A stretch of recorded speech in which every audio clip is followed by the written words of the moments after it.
So recently there was a video that I saw from around the clock and also a post on Twitter about a potential massive Wii U game coming over to Nintendo Switch. And as you guys probably know at this point, it's Xenoblade Chronicles X. Now on this channel, I've made various videos talking about the potential of Xenoblade Chronicles X coming over to the Nintendo Switch, or even a future Nintendo system, and that's something that I think is still on the table. Now, the things that are stopping that is something that Monolith Soft spoke about a number of years ago, saying that the cost, the time, there's a lot of things, especially since that game was specifically built for the Nintendo Wii U hardware. Bringing it over to the Nintendo Switch for a costly and effective port would just be something that would take a lot of time. Now, at the time that Monolith Soft was talking about this, I mean, they were in the midst of doing DLC, they had Xenoblade Chronicles 3, there was a lot of stuff on their plate, along with helping out with Nintendo's other games as well at their various branches that they have, their various different locations. So I do feel that things probably have changed at this point, and at some point we will get Xenoblade Chronicles X on a Nintendo platform outside of the Nintendo Wii U. But before we delve deeper into this, please make sure you guys hit that like button, subscribe if you're someone new, and click that notification bell for all of the latest Nintendo Switch RPG news, Switch 2 information, and more. Now, this report or this rumor leak, whatever you want to talk about it, was on Zippo's blog, and he put it up. Around the Clock made a video on it. I checked it out on my live stream, and essentially he's just saying, hey, look, they're gonna bring it over to Nintendo Switch or a future Nintendo system. But then shortly after this went up, Zippo's blog got taken down and everything with it. Now, I'm not exactly sure how or why it got taken down. Did he take it down himself? Was there a legal threat? Was there something that was happening?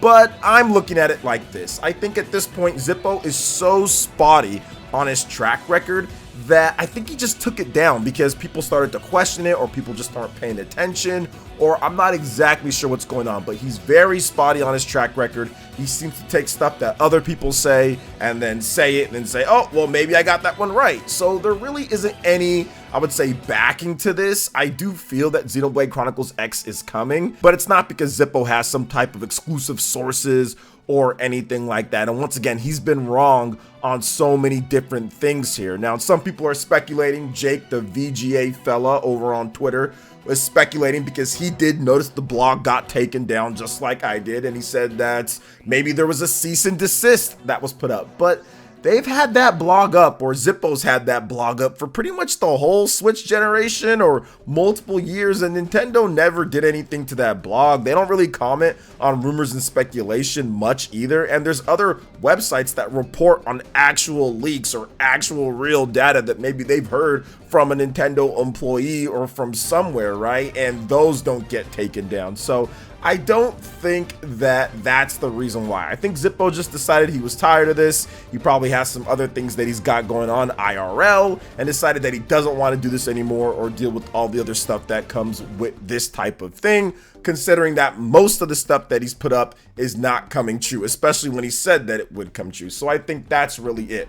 Now, once again, the possibilities of Xenoblade Chronicles X are still there. I do feel that Nintendo will eventually put Xenoblade Chronicles X on a modern platform. Now, maybe the Nintendo Switch 2 is the platform for that. Maybe that's going to be the big Monolith Soft project for the first year of the Nintendo Switch 2. If you have Xenoblade Chronicles X on the Nintendo Switch 2 running at 1080p 60 or 1440p 60 or a checkerboard 4K or DLSS 60 frames per second with no loading times at all of the textures and the mappings loading up instantly instead of sometimes coming out a little bit later afterwards once everything's loaded up, that would be a very, very good proposition for the platform. I think it'd be a good proposition for people to be able to play the game online, because there is extensive online play in that game, and the Wii U servers are being shut down or already shut down depending on when you're watching this. So I do feel that it's very possible, and I think that it's likely that Nintendo will have Xenoblade Chronicles X as a high-end remaster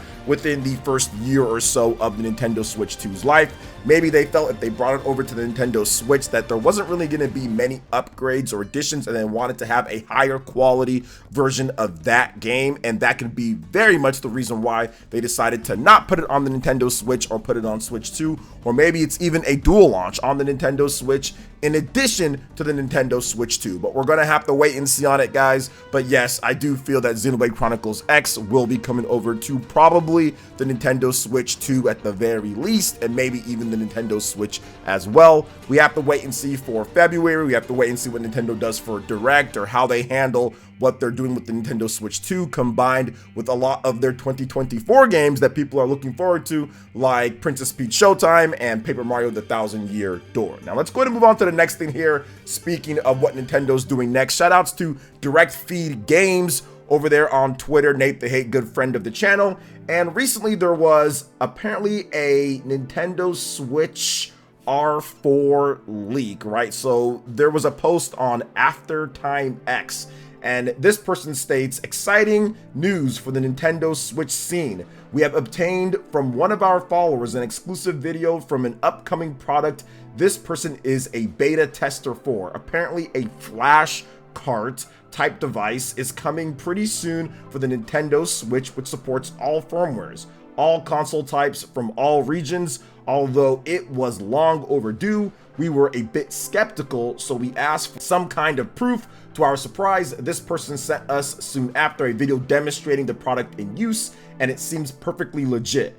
Anyway, we were told the product is ready. They are apparently shipping the first units in January 2024, so we should learn more very soon. We were promised more updates soon, so make sure to follow us for the latest news about the device and a lot more on After Time X. Now, this post got a lot of likes and retweets and follows and bookmarks and all sorts of stuff, and some even speculated on my own channel, because I don't know about all this stuff here when it comes to R4 carts and all this type of stuff and the hacking, modding scene and all of that. Nintendo's ninjas are probably already drawing up the documents and tracing everything back and using the latest in Nintendo Ninja technology, forensic devices to track everything that's going on here and completely cease and desist these guys once they get the opportunity and those things actually start shipping out. But one thing that people did say is like, hey, this could delay the Nintendo Switch 2 or get them to release it sooner on my live stream. But that's where Nate the Hate comes in, and he had this to say when he quote tweeted the tweet that I just read. He said, an interesting development. Will be interesting to see if it's legit. Before anyone asks, will this impact Nintendo's plans of introduction for the Switch's successor? No, it will not. Nintendo will reveal that as intended. This will in no way influence or change said plans. So that's essentially the reason why I'm talking about it, is because there were people talking about, well, does this affect what Nintendo does next? And yeah, I don't think it will at this point, because Nintendo's so far or so deep into what they're going to do next. It still looked like everything's planned for a 2024 release when it comes to Nintendo Switch 2. And Nate is someone that's actually been accurate, unlike Zippo, when it comes to information with Nintendo and other platforms as well. Nate has had a pretty good track record throughout the Nintendo Switch, and even with the original Nintendo Switch back before that launched, he was definitely on Team Nvidia and humbled me very quickly. So I do feel that Nate is accurate here, and I don't think that this is going to be something that really interferes with what they're doing next. Nintendo does have a solid base with the Nintendo Switch when it comes to current sales. Obviously, they have a massive install base overall, with the sales number being over 130 million, but this year, Ampere Analyst has estimated that the Nintendo Switch has sold over 16 million units in 2023. So Nintendo still has that business to maintain, and I do still see them selling many Switches in the future as well. So this would be a threat to that, but I don't think it really affects what they're going to do next, like what Nate is saying here. But what do you guys think? You guys can let me know in the comment section. Let's talk about something that's near and dear to my heart when it comes down to it, and that is Chrono Trigger. As many of you guys know, Sea of Stars was one of the best indie darlings, indie hits this year, the indie game of the year at the Game Awards, and many other publications indie game of the year. Absolutely my favorite indie game of the year as well. And many people were talking about how this is some type of nod to Chrono Trigger, which I talked about various different times. And although it's not quite as good as Chrono Trigger, it's still a game that I think that has came the closest outside of what they've done in recent memory. So there was a huge get together amongst three of my favorite developers of all time, three of my favorite people of all time in gaming, because for those who don't know, Chrono Trigger is my favorite game of all time. Now, the Chrono Trigger creators, Yuji Horii, Hironobu Sakaguchi, and Kazuhiko Torishima met up recently in person for the first time in 30 years to talk about all things, including the idea of a Chrono Trigger 2. So let's get into what they had to say here. Shoutouts to Genki for translating all of this and Go Nintendo for putting it all down here. So they talked about how Chrono Trigger 2 would be easy to do since Square Enix have merged, and how Sakaguchi was like, not so sure about that. Torishima said that he'd have to call up Akira Toriyama to bring him along. Now, all three devs said nowadays they'd like to work on a small game with a small team, because obviously AAA development is just hell at this point. Now, Sakaguchi joked, quote, "Let's make a simple Chrono Trigger 2, LOL. The others laughed and replied by saying they'd like to tackle something for Switch and mobile. Sakaguchi also followed up with Chrono Trigger 2 would probably end up becoming much bigger. Eventually, all three devs, unfortunately, said it would be difficult for them to do Chrono Trigger 2. And the trio did say if they ever did make something together again, they'd want to do something brand new. Now, before wrapping up the conversation, the three legendary developers also pivoted to some discussion about Sea of Stars, saying that there's no doubt that Sea of Stars has been greatly influenced by Chrono Trigger, which led to them sharing these thoughts about the game. Now, Horii said that the devs did a great job as it looks just like Chrono Trigger. Torishima found the game to be nostalgic, and Sakaguchi said, quote, "Look, it's the same," and said the devs really did their best and did a great job. Now, if I was the Sea of Stars devs, Sabotage Studios, this is absolutely the highest honor that you could get from three legendary developers in the game that created a revolutionary RPG, in my opinion, and still to this day had a big influence on me even creating this channel, PlayerEssence, and my love for RPGs. So shout outs to Sea of Stars, shout outs to the developers, and man, the crazy thing about all this is that I would love for them to do a Chrono Trigger 2, and honestly, with the indie scene and with what you can do with a smaller budget, I swear they can crowdfund this thing. They can say, hey, let's get a crowdfunder, and they would have millions of dollars at their disposal. But there is a fan-made sequel or follow-up to Chrono Trigger, and that's really good based off of everybody's opinion who has played the game. So I do feel that this is possible if they really wanted to do it, but it's just something that they don't feel like it,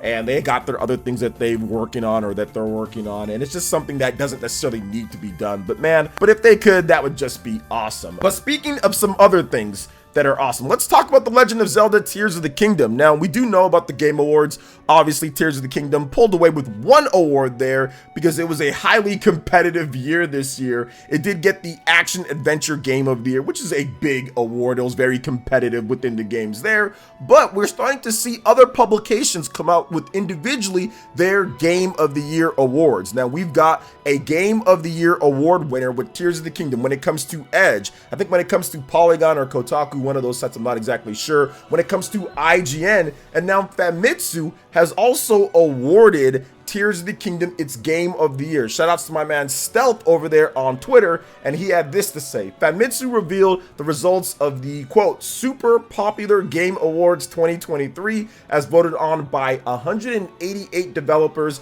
and game-loving celebrities. So it's not quite just Famitsu itself. It's just celebrities in addition to 188 developers in the Japanese scene. Now, the top 5 games were number 5, Armored Core 6, number 4, Suika game, if I'm saying that correctly. That game is very interesting. Number 3, Super Mario Bros. Wonder, absolutely an incredible game, one of my top games as well. Number 2, Final Fantasy 16, which I definitely need to get back to at some point, especially after the DLC and the updates to the game. And number 1, The Legend of Zelda Tears of the Kingdom, which was my Game of the Year for 2023. So we're starting to see some other publications, some other places say, yeah, Tears of the Kingdom was absolutely the Game of the Year out there. And once again, I think that this year in particular was so competitive. There were so many great games between Alan Wake, Final Fantasy, Super Mario Bros. Wonder, Legend of Zelda Tears of the Kingdom, Baldur's Gate 3. I mean, even in some places,